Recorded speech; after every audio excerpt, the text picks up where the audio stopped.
ایسے بچے نماز مت کریے گا، قدم سمندر میں اپنی شعور کے ساتھ اس کی پرواہ مت کرنا، نماز مت مت چھوڑنا، نماز نماز نماز نماز۔ نحمده ونصلي ونسلم على حبيبه الكريم اما بعد فاعوذ بالله من الشيطان الرجيم بسم الله الرحمن الرحيم فقد قال الله تبارك وتعالى في القرآن المجيد والفرقان الحميد وفي خطابه القديم اعوذ بالله من الشيطان الا بذكر الله وتطمئن القلوب صدق اللہ وصدق رسول اللہ صلی اللہ تعالی علیہ وسلم۔ عزیزان محترم، یہ اللہ وحدہ لا شریک کا کروڑہا شکر و احسان کے پروردگار عالم نے ہمیں اور آپ کو یہ توفیق بخشی کہ آج ہم اور آپ اہل اللہ کا ذکر کرنے کے لیے، اللہ اور اس کے محبوب اور نیک بندوں کا ذکر کرنے کے لیے یہاں پر اکٹھا ہوئے۔ اللہ رب العزت ہم سب کا مل بیٹھ کر سننا اور سنانا اپنی بارگاہ میں قبول و منظور فرمائے۔ اس سے پہلے کہ گفتگو کا آغاز ہو، آئیے ہم اور آپ انتہائی عقیدت و محبت، سلیقے اور ادب و احترام کے ساتھ اپنے اور سارے جہاں کے مرکز عقیدت حضور رحمت عالم نور مجسم، ہادی انس و جاں، یتیموں کے والی، بیواؤں کے سہارا، سیاح لامکاں، تاجدار کون و مکاں، سید الانبیاء امام الرسول، آفتاب رسالت، ماہتاب نبوت، جلتوں کو بجھانے والے، روتوں کو ہنسانے والے، سرکار ابد قرار علیہ تحیت و ثنا، اللہ کے محبوب دانائے غیوب، حضرت آمنہ کے لخت جگر، حضرت عبداللہ کے نور نظر، ہم غریبوں کی لاج بچانے والے آقا و داتا، ہم غریبوں کو لمبے لمبے ہاتھوں سے بھیک دینے والے آقا و داتا،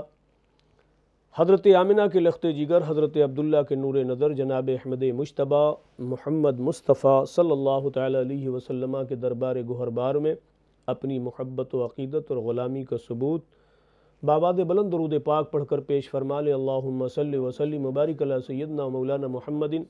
طب القلوب و دوائها وعافیت الابدان و شفائها و نور الابصار و ضیائها وعلى آلہ و اصحابہ دائما ابدا وبارک وسلم، صلوا علیہ صلاۃ و سلاما علیک یا رسول اللہ صلی اللہ تعالی علیہ وسلم۔ عزیزان محترم، یہ پروگرام اور یہ پیغام جو ہم نے گلشن چشت کے تحت شروع کیا ہے، جیسا کہ آپ نے گزشتہ نشست میں سماعت کیا تھا کہ یہ کتاب جس کو حضرت داتا صاحب نے تصنیف فرمائی اور اس کے مترجم جو ہے وہ حضرت شمس بریلوی صاحب ہیں، اور اس کتاب کا دیباچہ آپ کے سامنے یہ فقیر عرض کر رہا ہے کہ کسی کتاب کا ایک مقصد ہوتا ہے اور اسی مقصد کے تحت وہ کتاب لکھی جاتی ہے۔ تو یہ کتاب جس کو آپ نے تصنیف فرمائی، اس میں اللہ رب العزت کا کلام اور آیت کریمہ پیش فرمائی کہ مقصد یہ ہے کہ اللہ کا ذکر ہو، اور اس سے تزکیہ نفس جو ہے، تزکیہ نفس یعنی انسان کے وجود میں جو آلائش ہے، جو گندگی ہے، وہ پاک کی جائے اور اس سے اس کو نجات دلائی جائے۔ تو قرآن پاک کی آیت کریمہ وَيُزَكِّيهِمْ وَيُعَلِّمُهُمُ الْكِتَابَ وَالْحِكْمَةَ کہ یہی اللہ تبارک و تعالیٰ نے اپنے انبیاء و رسول کے ذریعے سے اپنے بندوں تک پیغام پہنچایا کہ ان کا تزکیہ کریں اور انہیں کتاب سکھائیں، حکمت سکھائیں۔ تو اس میں تصوف کا بھی رنگ ہے، اور اس میں تزکیہ نفس جو تصوف کا سب سے پہلے اور اول درجے میں یہ بات سکھائی جاتی ہے کہ جب تک بندے میں تزکیہ نفس نہ ہوگا، اس وقت تک تصوف کی راہ پر وہ چلنے کے لائق نہ ہوگا۔ تو کتاب کے دیباچے سے یہ سبق ہم جو ہے چن رہے ہیں کہ اللہ کے پیارے نبی حضور سید عالم صلی اللہ تعالی علیہ وسلم نے یہ جو اول وقت میں کہ جب مدینہ پاک مکۃ المکرمہ سے ہجرت کر کے مدینہ طیبہ تشریف لائے اور وہاں پر آپ نے قیام فرمایا، تو بہت سارے صحابہ کرام رضوان اللہ تعالی علیہ مجمعین مدینہ پاک ہجرت کر کے جو ہے تشریف لائے۔ اس ذکر میں یہ بات بھی ملتی ہے جو ہم سب کے لیے بہت بہترین نمونہ عمل ہے اور بہت بڑا درس ہے کہ اسلام کے ان حقائق میں کتنی چاشنی، کتنی لذت ہے کہ صحابہ کرام رضوان اللہ تعالی علیہ مجمعین جن کا رتبہ اللہ نے اتنا بڑا فرما دیا کہ حضور کو ایمان کی حالت میں جس نے دیکھ لیا تو ایمان کی حلاوت ایسی پائی، ایسی لذت پائی کہ انہوں نے اپنے گھر بار، اپنے اعزا اقربا، اپنے مال مویشی، غرض کے ساری چیزوں کو چھوڑ کر کے جب لوگوں نے سوال کیا کہ تمہیں کیا چاہیے تو کہا آمنہ کا لال چاہیے، اللہ کا محبوب چاہیے۔ باقی کسی نے جو ہے، جب ہم تاریخ کے اوراق کو الٹتے ہیں تو معلوم یہ ہوا کسی نے ماں کو چھوڑا، کسی نے ماں باپ دونوں کو چھوڑا، کسی نے اولاد کو چھوڑا، کسی نے بھائی برادر کو چھوڑا، کسی نے اپنے جو ہے تجارت کا سامان، مال و اسباب، زراعت، یہاں تک کہ بڑے بڑے جو ہے امیر و کبیر خاندان والوں نے کہا اگر جاتے ہو محمد ابن عبداللہ کے ساتھ میں تو تمہیں یہ چھوڑنا ہوگا، یہ چھوڑنا ہوگا۔ تو لوگوں نے دیکھا کہ وہ جو جسم پر کپڑا تھا، بعض صحابہ کرام کی زندگی سے تو یہ بھی سبق ملتا ہے کہ لوگوں نے کہا کہ ہم یہ بھی نہیں لے جانے دیں گے۔ میں پڑھ رہا تھا تو اس میں یہ ہے کہ ایک صحابی رسول ہیں، جب وہ چلنے لگے تو ان کا چھوٹا سا بچہ تھا، بیوی ابھی جو ہے اسلام سے قریب نہیں، خاندان کے لوگوں نے بیٹی کو بھی روک لیا اور بیٹی کی اولاد کو بھی۔ تو انہوں نے یہ طریقہ اس لیے استعمال کیا تھا کہ شاید اولاد کی محبت میں یہ بندہ رک جائے، لیکن انہوں نے کہا کہ اگر یہ بچے کو لیتے ہو، جسم کا کپڑا بھی اتار لیتے ہو، تو مجھے تو مکے سے مدینے کی راہ دکھائی دیتی ہے۔ وہ اللہ کے پیارے حبیب صلی اللہ تعالی وسلم جن کو ہم نے ایمان کی حالت میں دیکھا تو اللہ نے اتنا بڑا درجہ عطا فرما دیا کہ کل کائنات عالم کے لوگ مل کر کے اگر عبادت و ریاضت کی بنیاد پر وہ درجہ حاصل کرنا چاہیں تو ہرگز صحابہ کرام کا درجہ حاصل نہیں کر سکتے۔ اب آگے کتاب سے سبق یہ کہ صحابہ کرام جب وہاں سے جو ہے تشریف لائے تو ان کے نہ رہنے کا نہ کھانے کا کوئی انتظام نہیں تھا۔ اللہ کرے کہ ہم سب دیار رسول میں جائیں، اور جو گیا اس نے دیکھا، جو نہیں گیا دعا ہے اس فقیر عاجز و مسکین کی کہ بار بار اللہ تبارک و تعالی لے جائے۔ تو دیکھیں گے حضور کے روضے کے سامنے ایک چبوترا ہے، آج بھی مسجد نبوی شریف میں اس کی اونچائی یہ ظاہر کرتی ہے کہ یہی وہ چبوترا ہے جہاں پر حضور نبی کریم صلی اللہ تعالی علیہ وسلم اپنے ان تمام جو ہے مہاجرین صحابہ کو تعلیم دیا کرتے تھے۔ اسی چبوترے کا نام جو ہے اصحاب صفہ کا نام دیا گیا، اور صحابہ کرام اور اصحاب صفہ میں سے ہر ہستی انہی اوصاف حمیدہ اور فضائل کی آئینہ دار تھی۔ سب سے پہلے یار غار حضرت سیدنا ابو بکر صدیق رضی اللہ تعالیٰ عنہ کا ایثار تاریخ اسلام آج بھی فخر سے بیان کرتی ہے، پیش کرتی ہے کہ گھر میں جس قدر اثاثہ تھا وہ تمام کمال رسول خدا صلی اللہ تعالیٰ علیہ وسلم کی خدمت میں پیش کر دیا۔ اور جب رحمت عالم صلی اللہ تعالیٰ وسلم نے فرمایا کہ اے صدیق اہل و عیال کے لیے کیا چھوڑا، تو یہاں پر رک کر کے وہ سبق بھی دہرا لیں عزیزان محترم کہ حضرت سیدنا ابوبکر صدیق رضی اللہ تعالیٰ عنہ جو ہے ہمیشہ حضور کی بارگاہ میں جب بھی آواز آتی کہ لاؤ اسلام کو ضرورت ہے مال کی، تو اپنا سب کچھ پیش فرما دیتے۔ ایک دن تاجدار عدالت حضرت سیدنا عمر ابن خطاب رضی اللہ تعالیٰ عنہ نے دل میں خیال کیا کہ آج اسلام میں جو ہمارے بھائی زندگی بسر کر رہے ہیں ان کے لیے یہ بھی ایک سبق ہے، بہت بڑا نمونہ ہے کہ ہم جو آج حسد کرتے ہیں یہ حسد اسلام میں قطعاً جائز نہیں۔ جب یہ واقعہ آپ کے سامنے آئے گا تو شاید آپ کا ذہن یہ کہے کہ بھئی یہ تو انہوں نے ان سے حسد کیا، لیکن نہیں، حسد اسلام میں قطعاً جو ہے درست نہیں ہے۔ سبقت لے جانا اور حرص جس کو جو ہے قرآن پاک نے بھی ذکر کیا کہ دین کے کاموں میں بڑھ چڑھ کر آگے بڑھ جانا اور اس کا حریص ہونا، یہ اسلام میں جائز ہے، درست ہے۔ کہ اگر کوئی سنا کہ بھئی میرا بھائی جو ہے 100 رکعت نماز نفل پڑھتا ہے، تو اگلا بھائی جو ہے وہ کہے کہ میں انشاءاللہ العزیز اپنے بھائی سے اس کام میں آگے جاؤں گا، 120 رکعت نماز پڑھوں گا، یہ جائز ہے۔ ماں بقیہ یہ کہ اللہ نے اسے جو ہے اتنا دیا ہے تو مجھے کیوں نہیں دیا، میں تو محنت کر کے کوشش کر کے اسے پیچھے چھوڑوں گا اور اس کا سب جو ہے تباہ ہو جائے، برباد ہو جائے، میں آگے بڑھ جاؤں، اسلام اس کی قطعاً اجازت نہیں دیتا۔ آگے وہ سبق جو ہے ملاحظہ فرمائیں کہ حضرت سیدنا عمر فاروق رضی اللہ تعالیٰ عنہ کہتے ہیں کہ اب جو ہے جب موقع آئے گا تو میں اپنے بھائی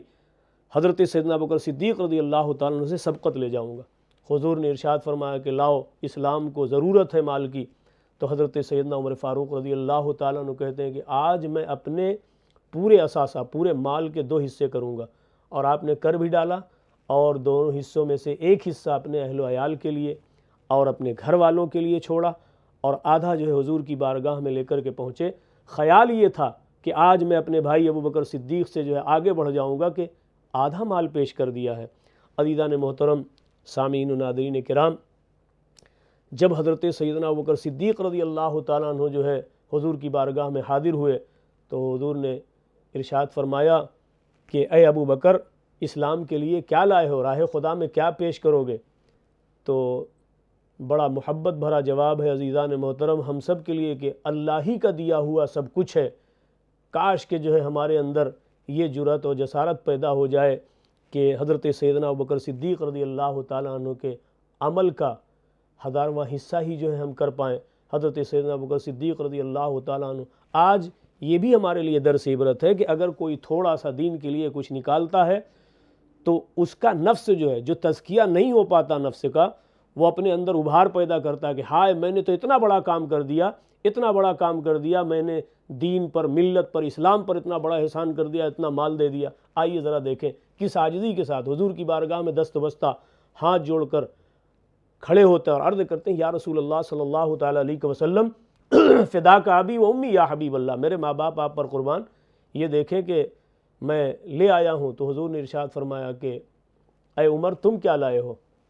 تو حضرت سیدنا عمر فاروق رضی اللہ عنہ کہ یا رسول اللہ صلی اللہ علیہ وسلم، میں نے اپنے پوری ملکیت کا 2 حصہ کیا، آدھا اپنے گھر والوں کے لیے چھوڑا اور آدھا اسلام کے لیے آپ کی بارگاہ میں پیش کر دیا۔ حضور نبی کریم صلی اللہ تعالیٰ علیہ وسلم تاجدار رسالت نگاہ شفقت اٹھاتے ہیں، عمر بہت لائے ہو،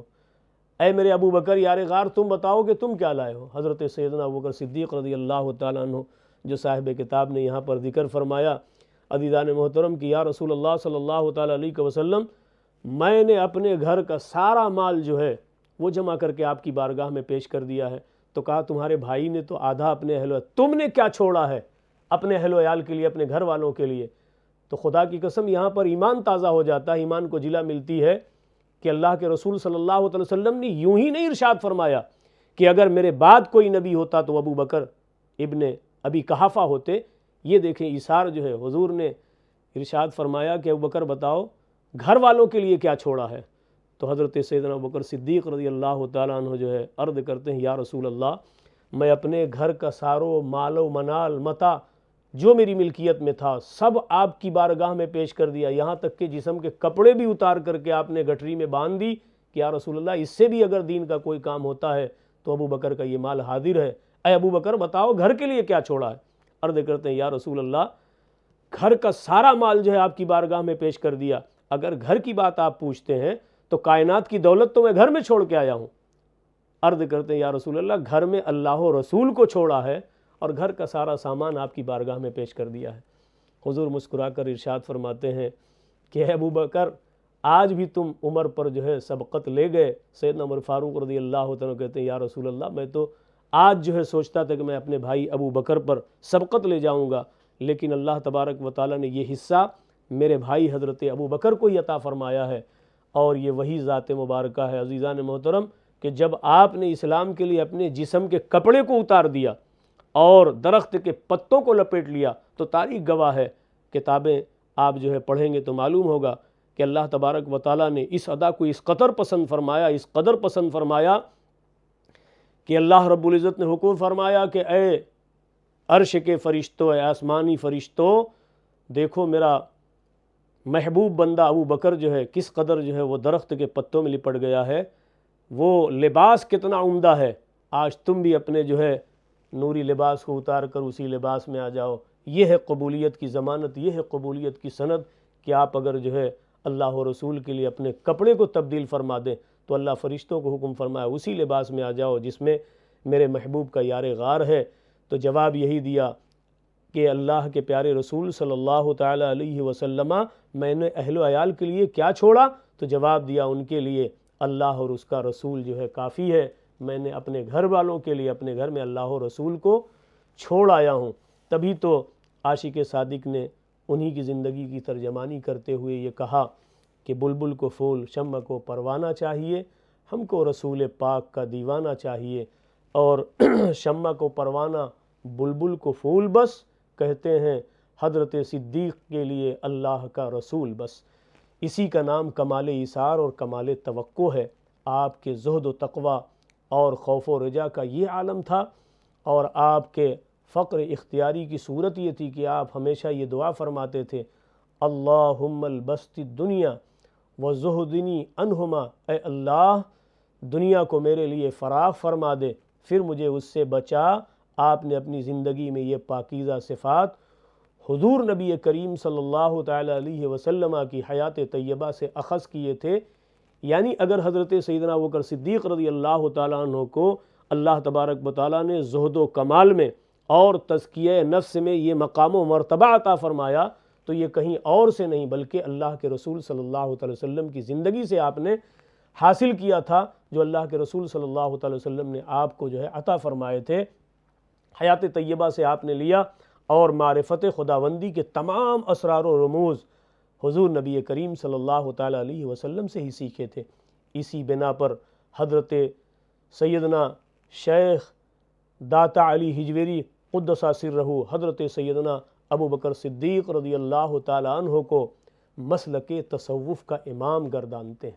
کہ اگر کوئی مسلک تصوف کا امام ہے تو وہ حضرت سیدنا ابوبکر صدیق رضی اللہ تعالیٰ عنہ ہے، اور اکثر سلاسل تصوف آپ ہی پر جا کر ختم ہوتے ہیں۔ تو عزیزان محترم، سامعین و ناظرین کرام، یہ بات جو آپ تک پہنچائی جا رہی ہے، ہمارا پسندیدہ چینل، آپ کا پسندیدہ چینل گلشن چشت ہے، اور اسی کے ذریعے سے آپ تک یہ باتیں پہنچائی جا رہی ہیں، اس امید اور اس خواہش کے ساتھ کہ اگر یہ باتیں آپ تک پہنچتی ہیں، آپ جو اسے دیکھتے ہیں، سنتے ہیں، تو ہماری گزارش اور اپیل یہی ہے۔ درمیان گفتگو میں آپ کو یہ بات گوشے گزار کر دوں کہ ہر ایک کا جو ہے یہ حق ہے کہ اللہ کے رسول صلی اللہ تعالیٰ علیہ وسلم نے ارشاد فرمایا، بلغوا انی ولو آیا، پہنچا دو ایک سے دوسرے تک، اگرچہ تمہیں دین کا ایک نقطہ، ایک حرف کیوں نہ ملا ہو۔ تو یہ بات اگر آپ تک پہنچتی ہے اور آپ کو یہ باتیں کسی حد تک بے چین کرتی ہیں، سمجھ میں آتی ہیں، تو ہم دعا بھی کریں گے اور آپ سے اپیل بھی کریں گے کہ آپ سمجھیں اور سمجھ کر جو ہے عمل کرنے کی کوشش کریں، اور اپنے عزیز و اقارب، دوست، احباب جو بھی آپ کا ہے اپنا، اس تک جو ہے پہنچانے کی بھی کوشش کریں۔ اللہ تبارک و تعالی ہر ایک کو جو ہے اس عمل خیر میں شریک ہونے کی توفیق عطا فرمائے، اور اگر ہم شریک ہو جائیں تو اللہ تبارک و تعالی اس کا بہتر سے بہتر دنیا میں بھی اور آخرت میں بھی ہم سب کو جو ہے اجر جزیل بھی عطا فرمائے۔ بہرحال بات یہیں پر ختم نہیں ہوتی ہے، آگے ہم جو ہے چلتے ہیں کہ اللہ رب العزت نے جو یہ تصوف کا راستہ اسلام میں ہمیں اور آپ کو اور اہل اسلام کو جو ہے عطا فرمایا، تو عزیزان محترم، دنیا جو ہے کسی راستے پر چلنے کے لیے ایک نمونہ، ایک راہبر، ایک رہنما، ایک آئیڈیل تلاش کرتی ہے۔ تو اللہ کا فضل اور کرم احسان کہ ہم اگر اسلامی زندگی بسر کرتے ہیں تو تصوف کی زندگی، اور آج پھر یہیں پر جو ہے میں عرض کروں گا کہ پوری دنیا جو مسلمانوں کے اور اسلام کے جو ہے خلاف نظر آتی ہے، صرف جو ہے اپنے ان مومن مسلمان بھائیوں سے گزارش ہے کہ آپ اگر مسلمان ہو گئے، صرف کہنے سے نہیں، اگر حقیقی معنوں میں ہم مسلمان ہو گئے اور ہمارے کردار و عمل سے اسلام جھلکنے لگا، تو جو لوگ ہمارے دشمن ہیں وہی لوگ ہمارے لیے جو ہے دوست بن جائیں گے، اور وہی لوگ جو ہے ہمارے لیے راستے ہموار کریں گے کہ اگر اسلام یہ ہے کہ جو آپ کے کردار و عمل سے جھلکتا ہے تو ہم بھی بغیر مسلمان ہوئے رہ نہیں سکتے۔ تو گزارش یہی ہے کہ اگر دعویٰ ہے مسلمان ہونے کا تو اسلام سے جو ہے قریب ہو جائیں۔ دیکھیں کہ یہ تصوف کا جو راستہ ہے، اس میں جو سب سے اہم سبق ہے وہ میں ذکر کر رہا ہوں کہ آپ کے سمجھ میں آئے، ہمارے سمجھ میں آئے، اور کل کائنات عالم کے لوگوں میں جو نسل انسانیت میں زندگی گزار رہا ہے اسے سمجھ میں آئے کہ جس کا دل صاف ہو وہ تصوف سے جو ہے قریب ہوا ہے، ہوتا ہے۔ تو آج ہم جو ہے سوچیں کہ ہمارے دل کا حال کیا ہے، اور یہ اللہ والوں نے جو محفلیں لگائیں، مجلسیں لگائیں، اور جو تزکیہ نفس کا جو ہے درس دیا کہ بندہ اگر اپنے دل کو، دل جو ہے نا وہ پورے وجود کا مالک اور راجہ ہے، بادشاہ ہے، اگر دل کسی کا ٹھیک ہو گیا تو پھر آنکھیں بھی ٹھیک ہو جاتی ہیں، کان بھی ٹھیک ہو جاتا ہے، دست و بازو بھی ٹھیک ہو جاتے ہیں۔ غرض کہنے کا مقصود یہ ہے کہ اس کا پورا وجود، اسی لیے قرآن پاک میں جا بجا کہ ایسے کہہ دینے سے نہیں۔ جب ہم قرآن پاک پڑھتے ہیں تو اللہ رب العزت ارشاد فرماتا ہے اعوذ باللہ من الشیطان الرجیم یا ایھا الذین آمنوا ادخلوا فی السلم کافہ، اے ایمان والو پورے کے پورے طور سے اسلام میں داخل ہو جاؤ۔ دوسری جگہ جب ہم پڑھتے ہیں تو اللہ رب العزت کا ارشاد سامنے آتا ہے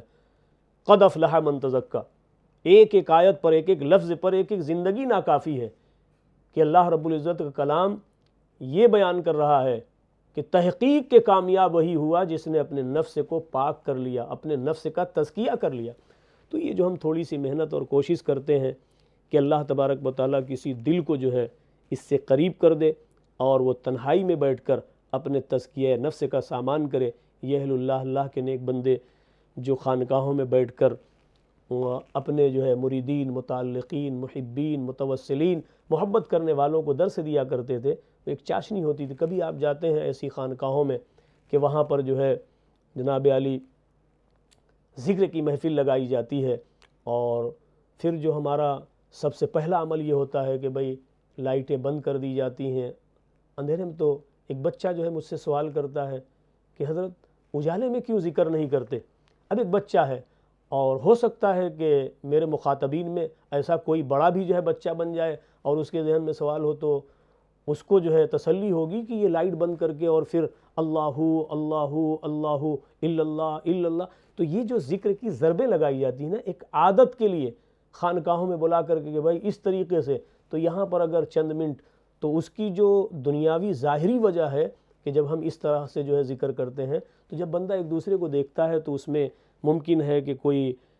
ریا کا پہلو پیدا ہو جائے یا وہ شرما سا جائے۔ تو اہل اللہ نے کہا کہ یکسوئی پیدا ہوتی ہے جب بندہ جو ہے اندھیرے میں اپنے رب کو جو ہے، اور رات اسی لیے آتی ہے،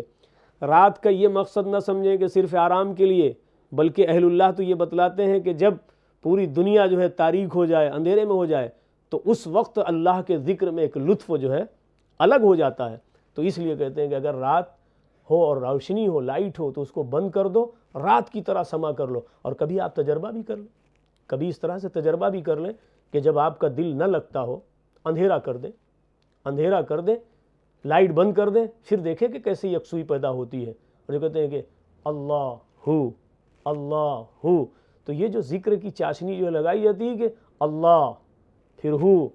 یہ دل میں وہی جو ہے، وہ جس نے کہا وَنَحْنُ أَقْرَبُ إِلَيْهِ مِنْ حَبْلِ الْوَرِيدِ، میں اپنے بندوں کے دلوں میں رہتا ہوں۔ پوچھا لوگوں نے، سوال کیا، اہل اللہ نے کہا کہ جو اس کے رہنے کی جگہ ہے اسی کو ہم اتنا ناپاک کر دیں، اتنا غلیظ کر دیں کہ خود سے جو ہے انسان کو بیزاری ہو، تو پھر اس میں رب کب آئے؟ جو رب ارشاد فرماتا ہے اے میرے بندو تم مجھے جو ہے تلاش کرتے ہو، تو یہاں وہاں بھٹکنے کی ضرورت نہیں، اسی رب کے کلام میں جو ہے آیت نازل ہو گئی، میں تو تمہارے شہ رگ سے بھی زیادہ قریب ہوں۔ تو ایک جگہ اللہ نے کہا میں تمہارے شہ رگ سے بھی زیادہ قریب ہوں، اور پھر جو ہے اپنے نبی کے لیے حکم فرمایا کہ اے لوگو یاد رکھو یہ نبی جو ہم نے تمہارے درمیان تمہارے ہدایت کے لیے بھیجا ہے، یہ نبی بھی تمہارے جان، دل، بیوی، بچے سب سے زیادہ قریب ہے۔ اور اللہ رب العزت نے اپنے پیارے حبیب کو بھیج کر قرآن پاک میں دنیا جہان سب کچھ دے دیا، لیکن احسان نہیں جتلایا۔ لیکن جب ہم قرآن پاک پڑھتے ہیں تو رب کا کلام سامنے آتا ہے، جن کا دل جو ہے پاک ہو چکا ہے، جنہوں نے تزکیہ نفس کر لیا ہے، وہ جھوم جاتے ہیں۔ رب ارشاد فرماتا ہے لقد من اللہ علی المؤمنین اذ بعث فیہم رسولا، اللہ کہتا ہے تحقیق کے، اور کتنے ناز اٹھا رہا ہے اپنے مومن بندوں کا کہ بندے تو اس کے مشرک بھی ہیں، کافر بھی ہیں، سب ہیں، بندے تو اسی کے ہیں،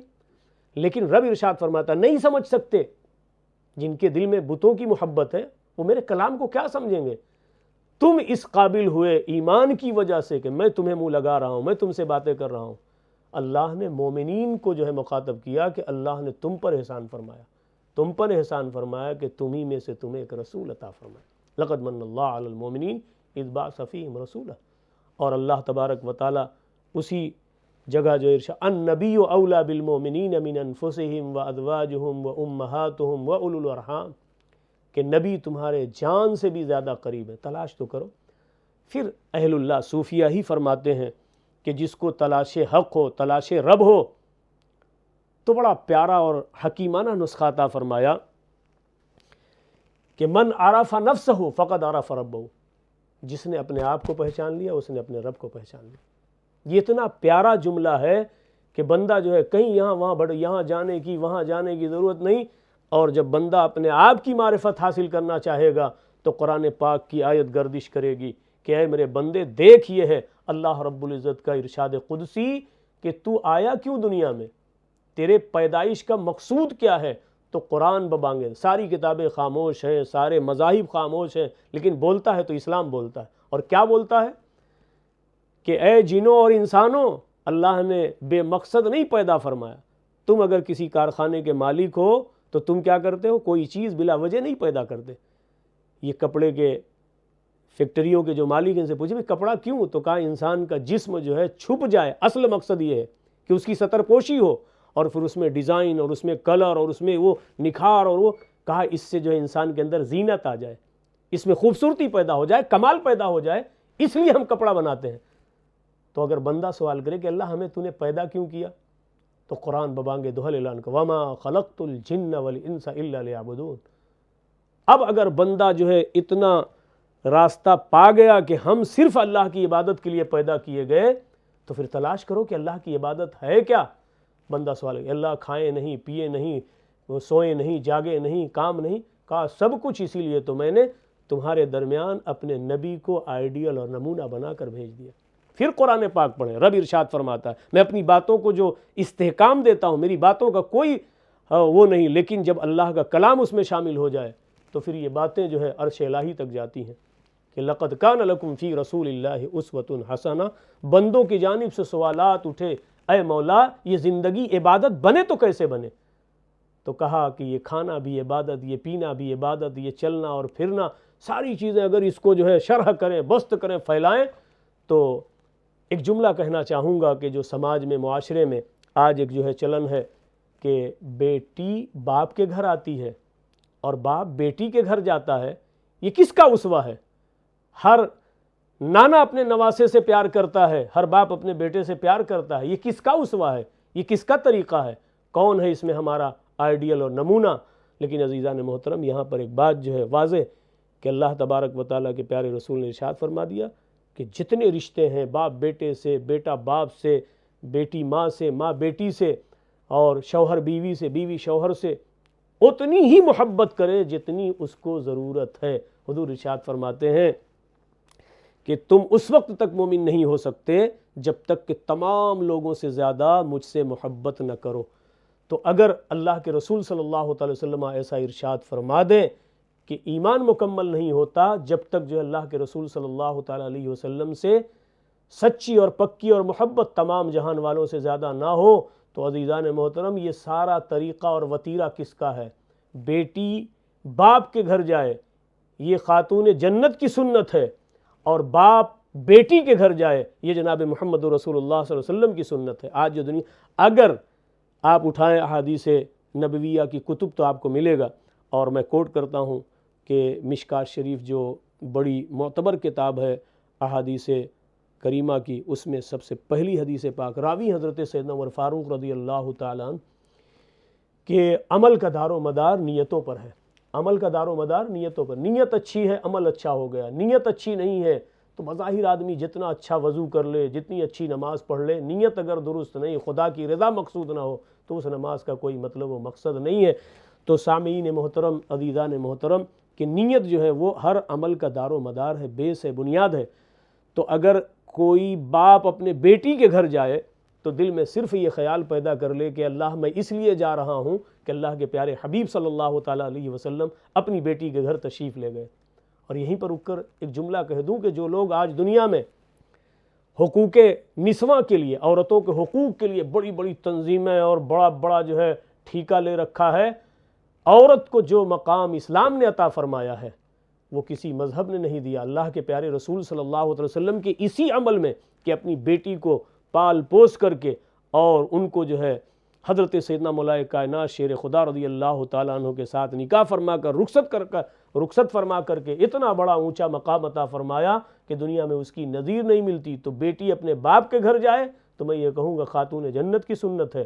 اور اگر باپ اپنے بیٹی کے گھر جائے تو یہ دونوں عالم کے تاجدار کی سنت ہے۔ تو یہ زندگی کیسے پوری جو ہے عبادت بن جائے گی صرف اپنے جو ہے انٹینشن کو مضبوط کرنا ہوگا کہ میں چل اس لیے رہا ہوں کہ حضور نبی کریم صلی اللہ علیہ وسلم چلے، میں کھا اس لیے رہا ہوں کہ حضور نبی کریم صلی اللہ علیہ وسلم۔ تو کون سا ایسا عمل ہے کہ جو اللہ کے رسول صلی اللہ تعالیٰ علیہ وسلم نے ہمیں زندگی بسر کرنے کے لیے نہیں بتلایا؟ تو ہر نیت اور ارادے میں پختگی آ گئی، مضبوطی آ گئی، تو وہ عمل اللہ کی بارگاہ میں قابل قبول ہو گیا۔ اور اگر نیت میں کوئی فطور ہے، کوئی کمی ہے، تو پھر عمل چاہے جتنا اچھا ہو۔ اس لیے معزز سامعین کرام، ناظرین کرام، یہ عاجز و مسکین آپ سے یہیں پر جو ہے گزارش کرے گا کہ کوئی بھی عمل کرتے ہوئے شیطان کے حملے سے جو ہے بچ جائیں، کہ وہ جو ہے آپ کے نیت کو جو ہے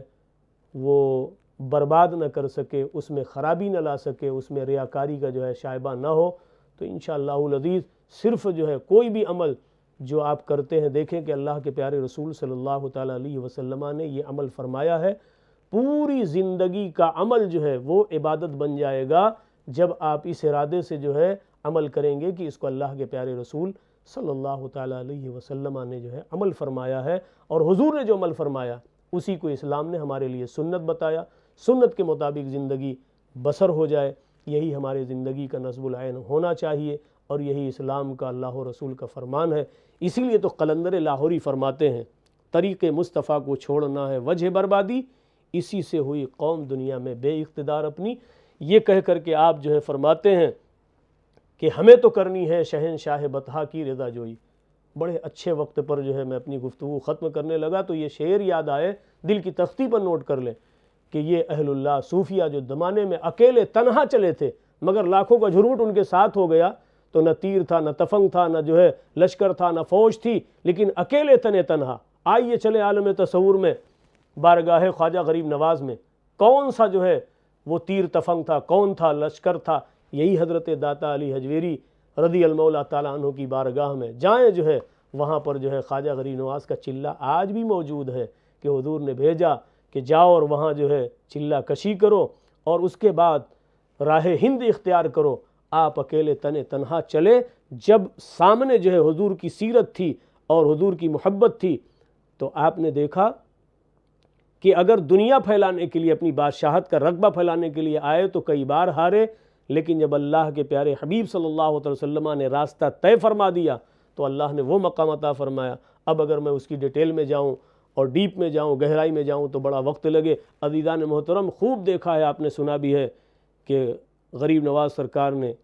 جسے بٹھا دیا وہ اٹھ نہ سکا، اور جسے اٹھا دیا وہ بیٹھ نہ سکا۔ یہ شان اور یہ کمال کس وجہ سے پیدا ہوئی؟ تو کہا کھاتے تو یہ دیکھتے کہ اللہ کے رسول نے کیسے کھایا، پیتے تو یہ دیکھتے کہ کیسے اللہ کے رسول نے یہ پیا ہے۔ تو قلندر لاہوری نے اسی کو دیکھ کر کے کہا ہے، طریق مصطفیٰ کو چھوڑنا ہے وجہ بربادی، اسی سے ہوئی قوم دنیا میں بے اقتدار اپنی۔ اور ہمیں کرنا کیا ہے؟ آج بھی کائنات کے سر کے تاج ہم بن جائیں، شرط یہ ہے کہ قلندر لاہوری کے شعر کو اس معاشرہ اسلام کا نوجوان اپنے دل کی تختی پہ نوٹ کر لے۔ فرماتے ہیں ہمیں تو کرنی ہے، ہمیں تو کرنی ہے، ہمیں تو کرنی ہے شہنشاہ بطحا کی رضا جوئی، ارے جو وہ ہو گئے اپنے تو پھر رحمت پروردگار اپنی۔ کیا فرماتے ہیں؟ کہ ہمیں اللہ کے رسول صلی اللہ علیہ وسلم کی اتباع اور پیروی کرنا ہے۔ آئیے ذرا قرآن سے بھی پوچھ لیں، تو تیسرا پارہ ہے، 11واں رکوع ہے، رب ارشاد فرماتا قل ان کنتم تحبون اللہ۔ جو اللہ کے محبوب ہونے کا دعویٰ کرتے ہیں تو رب ارشاد فرماتا ہے کہ اے میرے پیارے محبوب، آپ ان سے کہہ دو فاتبعونی، میری اتباع کر لیں، یعنی حضور کی اتباع کر لیں۔ تو رب ارشاد فرماتا ہے اس کے بدلے میں انعام کیا دوں گا؟ یحببکم اللہ، میں انہیں اپنا حبیب بنا لوں گا، میں انہیں اپنا دوست بنا لوں گا۔ اور پھر قرآن نے کیا ارشاد فرما دیا کہ تم جو ہے اگر اللہ کے حبیب اور اللہ کے دوست بننا چاہتے ہو تو پھر میری اتباع کرو۔ اتباع رسول زندگی کا نصب العین ہونا چاہیے، اور جب اللہ تبارک و تعالیٰ کے فرمان کے مطابق بندہ جو ہے اپنی زندگی حضور کے سیرت اور سنت کے مطابق گزارے تو پھر اللہ رب العزت جو ہے اعلان فرماتا ہے کہ انہیں کہنے کی ضرورت نہیں ہے کہ میں اللہ رب العزت سے دوستی چاہتا ہوں، بلکہ اتباع رسول کے بدلے میں اللہ نے انعام عطا فرمایا کہ یحببکم اللہ، میں اپنے ان بندوں کو جو ہے اپنا حبیب بنا لوں گا۔ اور پھر جو اللہ کا دوست ہو جاتا ہے تو پھر اللہ تبارک و تعالیٰ اس کے نامہ اعمال میں کوئی گناہ، کوئی بدی دیکھے، بلکہ اللہ رب العزت ارشاد فرماتا ہے کہ جب میرا کوئی دوست ہو جاتا ہے، اولیاء اللہ سے ہم کیوں قریب ہیں، اولیاء اللہ کے قریب ہم کیوں ہوتے ہیں؟ وجہ یہی کہ وہ اللہ کے حبیب ہیں، اللہ کے محبوب ہیں، اور اپنی زندگی کو اللہ و رسول کے لیے فنا کر دیا۔ تو ہم ان کے پاس جا کر کے، جیسے بعض دفعہ لوگ جو ہے یہ باتیں کرتے ہیں کہ بھئی ہم اللہ کے سوا کسی سے استمداد نہیں چاہتے، کسی سے مدد نہیں چاہتے، بے شک اللہ ہی جو ہے سب کی مدد فرمانے والا ہے، یہی تو ہمارے عقیدے کا نصب العین ہے۔ لیکن جو ہم اولیاء اللہ کے پاس، اہل اللہ کے پاس جاتے ہیں اور ان سے اگر کوئی استمداد، تو اللہ سمجھ کر نہیں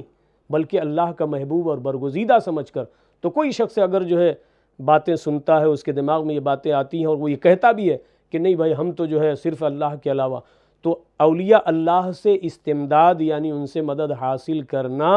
اس کو اگر جو ہے وہ کہتا ہے کہ یہ شرک ہے، تو ہمارا اس سے کوئی تعلق، کوئی علاقہ نہیں ہے۔ ہاں، اولیاء اللہ کو اللہ کی طرح جان کر کے اگر کسی نے اس سے مدد حاصل کی اور اس سے مدد مانگا، تو یقیناً وہ اسلام کے نزدیک مشرک ہے، ہمارے اور آپ سب کے نزدیک مشرک ہے۔ لیکن اگر اللہ کا محبوب اور برگزیدہ جان کر کے اس نے مدد حاصل کی، تو کل بھی درست تھا، آج بھی درست ہے۔ اور کبھی دنیا میں جو لوگ ایسی باتیں کرتے ہیں، ہم انہیں بس اتنا ہی سمجھانا چاہیں گے کہ جس ڈاکٹر سے دوا لاتے ہو، جس حکیم سے دوا لاتے ہو، جو ساری چیزیں، وہ کیا ہے؟ غیر اللہ ہی تو ہے۔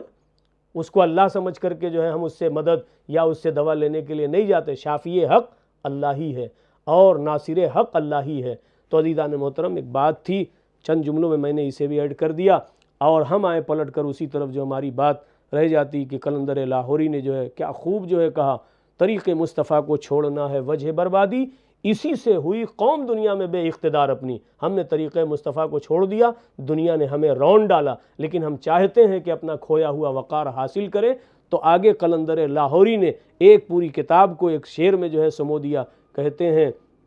ہمیں تو کرنی ہے شہنشاہ بطحا کی رضا جوئی، ارے جو اللہ کے رسول اپنے ہو گئے تو پھر رحمت پروردگار ہمارے دائیں بائیں آگے پیچھے۔ اور پھر امت مسلمہ کے نوجوانوں سے عاجز و مسکین جو ہے مخاطب ہے کہ اگر تم نے اللہ کے رسول صلی اللہ تعالیٰ علیہ وسلم کی اتباع اور فرما برداری کر لی، تو آؤ ذرا دیکھو کہ قلندر لاہوری کیا فرماتے ہیں۔ حضرت ڈاکٹر اقبال فرماتے ہیں کہ گردن میں ہار ڈالے ہیں، گردن میں ہار ڈالے ہیں ماہ و نجوم نے۔ یہ ہمارے اور آپ کے جو ہے آباء و اجداد کے گردن میں ماہ و نجوم یعنی آسمان کے ستارے اور چاند اتر آئے ہیں کہ تم اس قابل ہو کہ تمہارے گردن میں ہم ہار ڈال دیں۔ کہتے ہیں گردن میں ہار ڈالے ہیں ماہ و نجوم نے، ارے گزرا ہے ان حدوں سے مسلمہ کبھی کبھی۔ کہتے ہیں گزرا ہے ان حدوں سے مسلمہ کبھی کبھی، طریق مصطفیٰ کو چھوڑنا ہے وجہ بربادی، اسی سے ہوئی قوم دنیا میں بے اقتدار اپنی، اور ہمیں تو کرنی ہے شہنشاہ بطحا کی رضا جوئی، ارے جو وہ ہو گئے اپنے تو پھر رحمت پروردگار اپنی۔ عزیزان محترم، سامعین و ناظرین کرام، اللہ تبارک و تعالی مجھے اور آپ سب کو جو ہے دنیا و آخرت میں بھلائی اور نیکی عطا فرمائے۔ اور میں آپ سے پھر وہی گزارش کروں گا کہ اگر یہ باتیں آپ کو اچھی لگتی ہیں اور آپ کو پسند آتی ہیں، تو ہمارے اس گلشن چشت کو جو ہے آپ اس سے منسلک ہو جائیں، اس سے جڑ جائیں، اور اپنے دوست احباب کو بھی اس سے جو ہے جوڑنے کی کوشش کریں۔ یہ ایک کار خیر ہے جو ہماری پوری ٹیم کی نیت اور ارادہ یہی ہے کہ آج کے اس پرفتن دور میں لوگوں کو کچھ اللہ والوں کی باتیں اور اہل اللہ اولیاء اللہ کی باتیں پہنچ جائیں۔ یہ ہماری چھوٹی سی مختصر سی کوشش ہے، کاوش ہے، اور اللہ تبارک و تعالیٰ کی بارگاہ میں اسی دعا کے ساتھ کہ اللہ تبارک و تعالیٰ آپ سب کا حامی و ناصر ہو، اور اس کار خیر میں آپ کا اپنا حصہ اور تعاون ڈالنے کی توفیق بھی عطا فرمائے۔ آپ اپنے گھر والوں کا، اپنے دوست احباب کا، بالخصوص اپنے پاس پڑوسیوں کا خوب خیال رکھیں۔ اللہ تبارک و تعالیٰ سب کو صحت کاملہ عاجلہ نصیب فرمائے، آمین آمین یا رب العالمین، بجاہ النبی الکریم صلی اللہ تعالیٰ علیہ وسلم۔